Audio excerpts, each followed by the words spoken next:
Sang Pewaris Semeru. 5 luka, 5 guru. Bab 6, luka pertama. Kabut pagi masih pekat menutup lembah, seakan gunung menahan napasnya.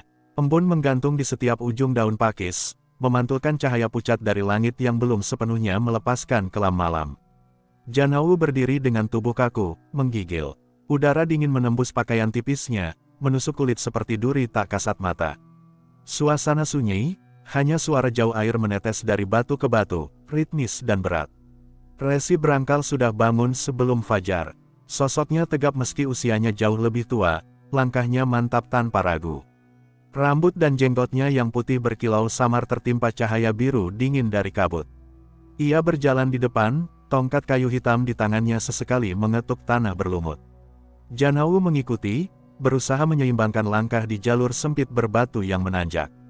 Setiap langkah terasa berat bukan hanya karena jalan licin, tapi juga karena pertanyaan yang tak henti mengalir di dalam kepalanya, kemana ia akan dibawa. Mengapa pagi ini terasa lebih dingin dari biasanya? Mereka melangkah makin jauh meninggalkan pondok kayu di pinggir hutan. Aroma tanah basah dan kayu lapuk memenuhi udara. Semakin tinggi mereka naik, semakin tajam angin menamparkan wajah Janawu. Ia merapatkan kain lusuh yang menutupi tubuhnya, tapi dingin tetap merayap masuk, membuat giginya bergemeletuk. Sesekali ia terpeleset, dan Resi Brangkal hanya menoleh sekilas, tatapannya dingin, tanpa kata-kata hiburan. Tidak ada tangan yang diulurkan untuk menolong, hanya keheningan yang menekan, seolah itu bagian dari ujian. Akhirnya jalur mendaki berhenti di sebuah dataran sempit. Dari sana, sebuah tebing tinggi menjulang, licin dan berkilau karena air yang terus merembes di permukaannya. Tebing itu seperti dinding hitam raksasa yang memisahkan dunia yang ia kenal dengan sesuatu yang asing. Air menetes dari celah-celah batu, jatuh ke tanah dengan suara tik-tik yang menggema. Janawu terdiam, menatap permukaan batu itu, hatinya bergetar. Ia tidak tahu apa yang akan diminta Resi Brangkal. Janawu, suara Resi Brangkal akhirnya terdengar, serak namun tegas, seperti batu yang digesek. Inilah pintu pertamamu. Pemuda itu menelan ludah, kerongkongannya kering meski udara di sekitarnya basah. Pintu, gumamnya, nyaris tak terdengar. Ia menunggu penjelasan lebih lanjut, namun yang ia dapat hanya sorot mata tua Resi Brangkal yang tajam. Mata itu seperti memandang jauh menembus tubuhnya, mencari sesuatu yang bahkan Janawu sendiri tak tahu ia miliki. Janawu menarik napas dalam. Tebing itu tampak mustahil disentuh, apalagi dipanjat. Licin, keras, dan dingin. Namun tatapan gurunya memberi isyarat jelas, tidak ada jalan mundur. Ia merapatkan jemari tangannya, berusaha mengusir gemetar. Kabut berputar di sekitar mereka, seperti menyaksikan dengan sabar apa yang akan dilakukan. Janawu melangkah mendekat, tiap detik terasa lambat, penuh tekanan. Dari belakang, Resi Brangkal berdiri tegak dengan tongkatnya, diam seperti arca batu. Di hadapan tebing yang gelap dan dingin itu, Janawu sadar satu hal, perjalanan hari ini bukan lagi sekadar latihan. Ada sesuatu yang akan ditorehkan dalam dirinya. Resi Brangkal mengetukkan tongkatnya sekali ke tanah, suara kayu menghantam batu terdengar padat. Naik, ujarnya singkat. Tidak ada penjelasan tambahan, tidak ada instruksi teknis. Satu kata itu saja sudah menutup semua jalan keluar. Janawu terdiam, menatap tebing di hadapannya. Permukaannya hitam, licin, dan penuh tonjolan tajam yang bagai gigi batu. Air menetes dari sela-selanya, membuat pijakan semakin berbahaya. Ia memutar kepala, menatap gurunya, berharap ada sekilas belas kasihan. Namun tatapan Resi Brangkal tetap keras, seperti baja yang dingin. Pemuda itu tahu, kalau ia menolak, itu sama saja dengan menolak perjalanan yang telah ia mulai. Ia mendekatkan kedua telapak tangannya ke permukaan batu. Sentuhan pertama membuatnya terkejut, dingin, seolah menempelkan kulit ke es. Napasnya tercekat, jemarinya bergetar saat mencari celah kecil untuk mencengkeram. Perlahan, ia mengangkat tubuhnya, menempel ke dinding batu itu. Dingin merambat ke otot-otot, membuat tubuh kaku. Kakinya mencoba menemukan pijakan. Licin, ia tergelincir sedikit, lututnya membentur batu, meninggalkan rasa ngilu yang langsung menyebar ke seluruh kaki. Namun ia menggertakkan gigi, menahan keluhan yang nyaris lolos dari bibirnya. Ia tahu, Resi Brangkal tidak akan menerima keluhan. Merayaplah, suara gurunya dari bawah, datar tanpa emosi. Biarkan batu mengenal kulitmu. Kalimat itu terdengar aneh, tapi tak ada waktu untuk memikirkan maknanya. Janawu mulai bergerak, merayap perlahan di permukaan tebing. Tangannya mencari tonjolan, kakinya meraba celah. Setiap gerakan penuh ketegangan, seakan jika ia lengah sedikit saja, tubuhnya akan terhempas ke bawah. Batu itu tidak ramah. Tonjolan tajamnya menyayat kulit telapak tangan Janawu. Awalnya hanya goresan kecil, tapi semakin ia bergerak, semakin banyak kulitnya terkelupas. Rasa perih merambat, menyatu dengan dingin. Ia mendesah tertahan, tapi tidak berhenti. Darah mulai muncul di ujung jari, bercampur dengan air yang menetes, menciptakan garis tipis berwarna merah gelap di dinding batu. Langkah demi langkah terasa lambat. Punggungnya basah oleh peluh meski udara begitu dingin.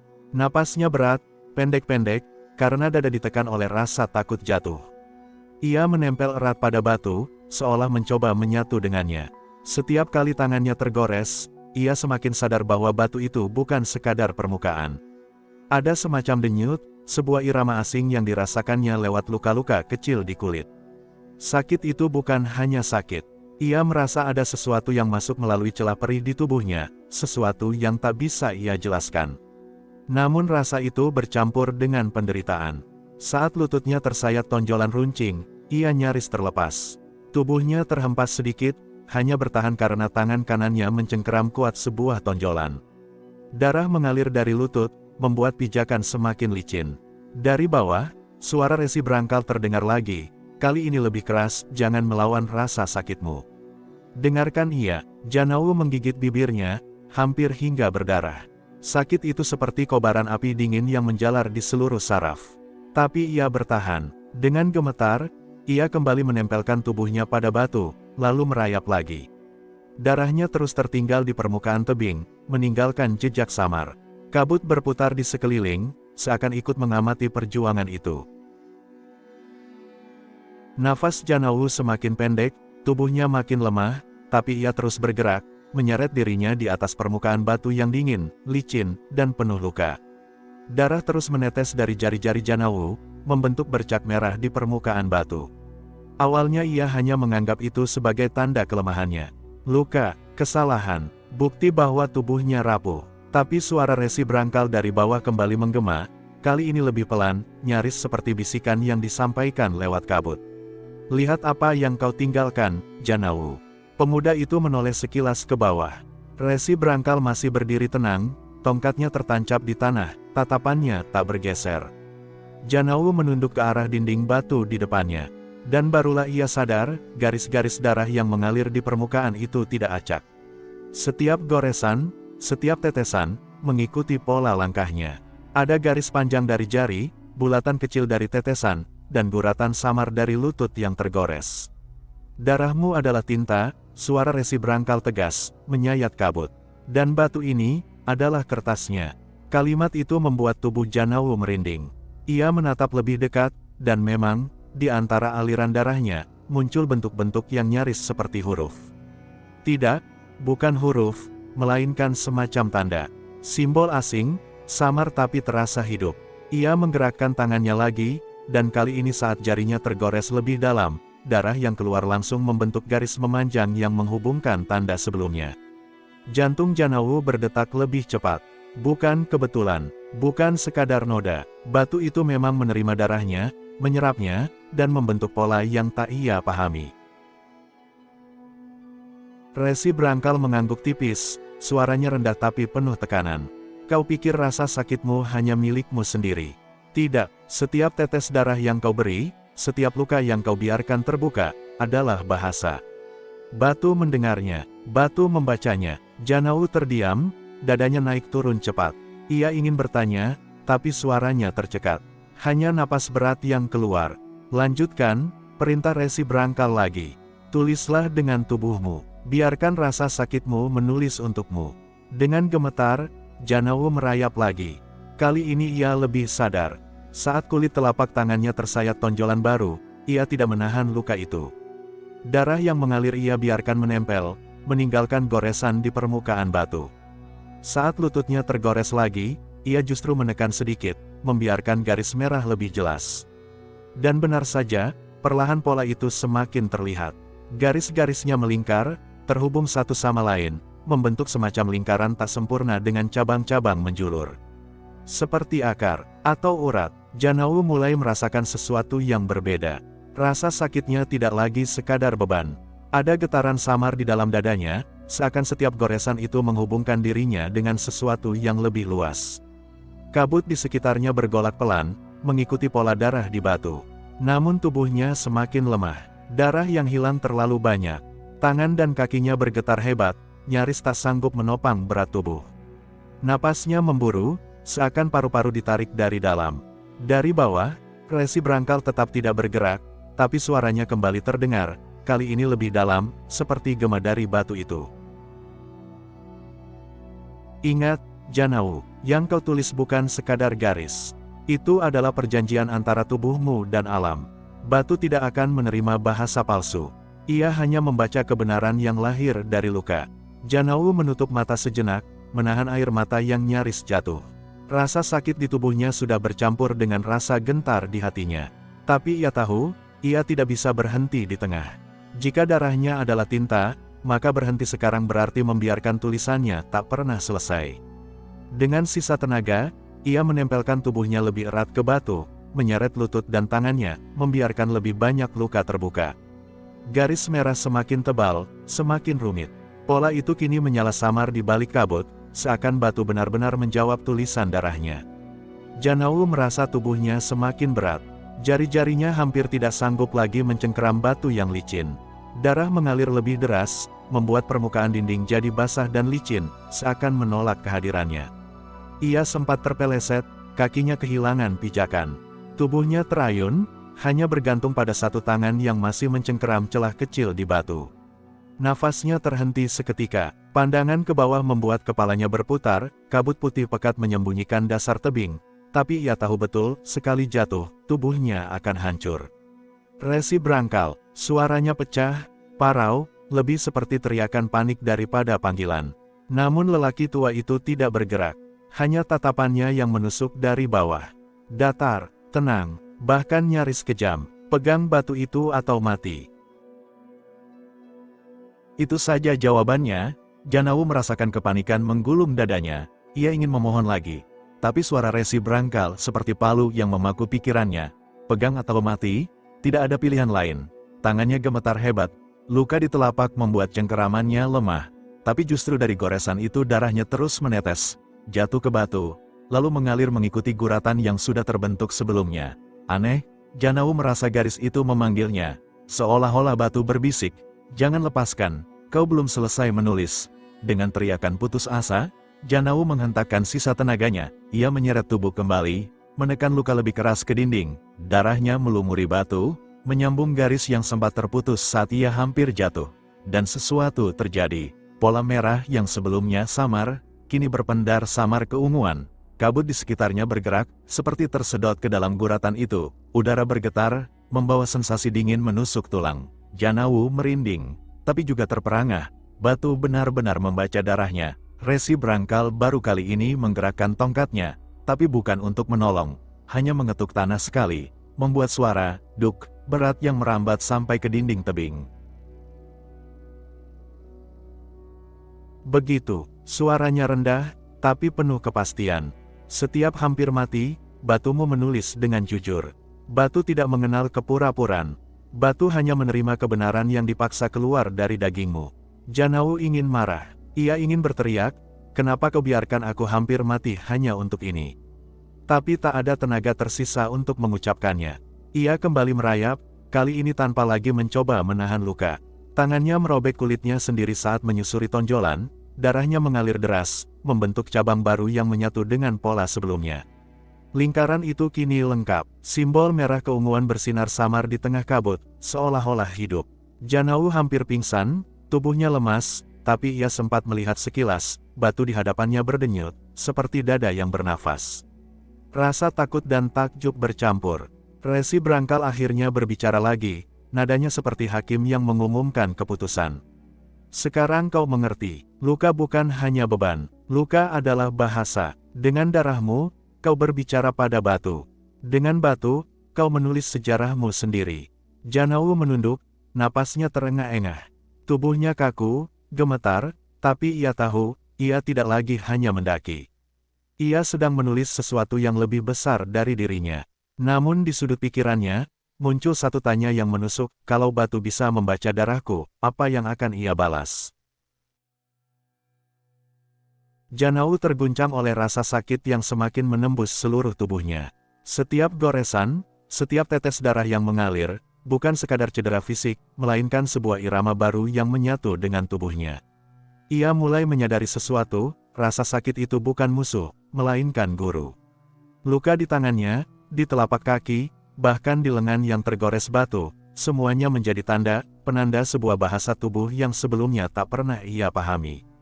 Setiap denyut darah adalah detak, setiap nyeri adalah nada, dan setiap garis merah di batu adalah tanda yang harus ia baca. Ia merasakan tubuhnya semakin responsif terhadap setiap goresan. Sensasinya tidak lagi hanya menyakitkan, ia mulai mengenali pola. Apakah ini tebal atau tipis? Apakah ini tajam atau hanya menggores? Semuanya berbicara. Janao menutup mata sejenak, membiarkan tubuhnya membaca rasa sakit, membiarkan nyeri itu mengalir dari ujung kepala hingga ujung jari. Resi Brangkal tetap diam, berdiri tegak di bawah, menatap tanpa mengucapkan kata. Namun kehadirannya terasa seperti irama tambahan, sebuah keadaan yang menandai keteguhan dan kesabaran. Janao menyadari, bukan hanya tubuhnya yang belajar, tapi kesadarannya, semua indera membentuk kesatuan baru. Dengan setiap langkah yang ia susuri di tebing licin itu, rasa sakit membimbingnya. Sebuah tonjolan batu yang sebelumnya terasa menakutkan, kini menjadi titik pegangan yang bisa ia prediksi. Sebuah goresan yang nyaris memutus cengkeramannya, kini ia antisipasi, dan luka baru itu diterima, bukan ditolak. Sakit menjadi irama, dan tubuhnya menari di atas tebing. Ia tidak lagi sekadar memanjat, tetapi menulis sebuah simfoni dalam darah. Ia merasa setiap gerakan, setiap goresan, adalah bagian dari komposisi yang lebih besar, sebuah musik yang hanya bisa dipahami melalui penderitaan. Janao tersenyum samar, meski bibirnya kaku dan wajahnya berlumur debu serta darah. Sebuah kesadaran baru muncul, setiap luka adalah guru, setiap rasa sakit adalah pesan, setiap ketakutan yang hampir membuatnya jatuh adalah pelajaran yang harus diingat. Ia bukan lagi korban dari tebing atau dari resi Brangkal, ia adalah bagian dari sebuah proses yang lebih besar, dan proses itu mengajarinya untuk mendengar, merasakan, dan menyesuaikan diri dengan dunia melalui luka. Saat darah mengalir di tangannya, ia melihat pola merah keunguan di batu semakin hidup. Ia memahami bahwa pola itu bukan sekadar goresan, tapi cermin dari tubuhnya sendiri. Tubuhnya berbicara, dan ia mulai mendengarkan. Dan dengan pemahaman itu, kewaspadaannya pun meningkat. Ia tidak lagi sekadar takut jatuh atau terluka. Ia mulai membaca batu, merasakan tonjolan dan celah sebelum kaki menapaknya. Setiap nyeri kini menjadi sinyal, setiap darah yang menetes menjadi alarm, dan setiap goresan menjadi peta yang menuntunnya. Janao menarik napas panjang, meski tubuhnya masih gemetar. Rasa sakit yang tadinya hanya penderitaan, kini menjadi guru yang mengajarkan kesabaran, ketelitian, dan keberanian. Ia tahu, setiap luka berikutnya tidak akan lagi membuatnya lumpuh oleh rasa takut. Luka telah membuka jalan bagi kewaspadaan baru, sebuah kesadaran yang tajam, yang membuatnya lebih hidup, lebih waspada, dan lebih kuat dari sebelumnya. Dan di tengah kabut tebal yang menyelimuti tebing, Janao tersadar, penderitaan bukanlah musuh, melainkan ritme yang menuntunnya untuk bertahan dan memahami dirinya sendiri. Sakit telah menjadi irama, dan ia belajar menari di dalamnya. Janao menginjak sebuah tonjolan batu yang licin, namun keseimbangannya goyah. Tubuhnya yang lelah dan penuh luka tidak sanggup menahan gravitasi. Ia terjatuh, tergelincir ke bawah beberapa meter, terhuyung sebelum akhirnya tersangkut pada celah batu kecil. Tubuhnya bergetar hebat, nafasnya tersengal, dan seluruh otot terasa nyeri. Darah masih menetes dari luka-lukanya, membasahi batu di sekitarnya. Namun, sesuatu yang tak biasa terjadi. Kabut muncul di sekelilingnya, menjadi lebih tebal dan lebih dingin, mulai berputar dan berkumpul di sekitar tubuhnya. Seolah mengenalinya, kabut itu perlahan menutup setiap goresan, setiap luka, menempel pada kulit yang sobek. Janao merasakan sensasi hangat dan lembut yang aneh menembus tubuhnya. Nyeri yang tadinya menusuk perlahan memudar, digantikan oleh rasa ringan dan nyaman, seolah tubuhnya sedang diperbaiki dari dalam. Ia menatap tangannya sendiri dengan mata terbuka lebar. Luka yang sempat membuatnya hampir kehilangan kesadaran kini hilang begitu saja. Kulitnya kembali utuh, tanpa bekas yang berarti, seakan-akan darahnya tidak pernah menetes sama sekali.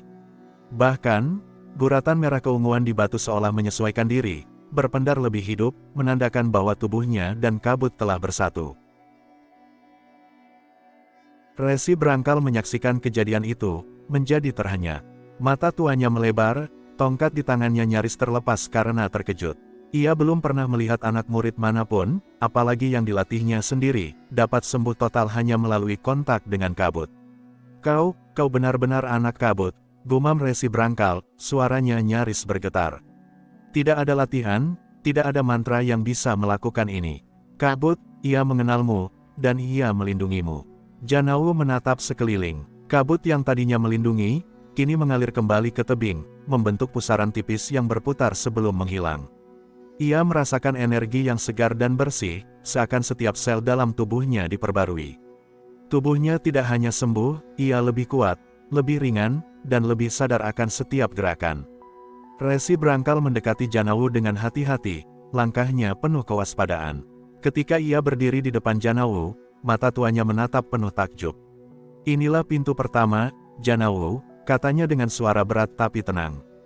Luka itu, bukan sekadar luka. Ia adalah jalan, dan kau, dengan darahmu, telah menulisnya. Tapi yang terjadi sekarang, ini luar biasa. Tubuhmu bukan hanya mampu menahan rasa sakit, ia mampu disembuhkan oleh kabut itu sendiri.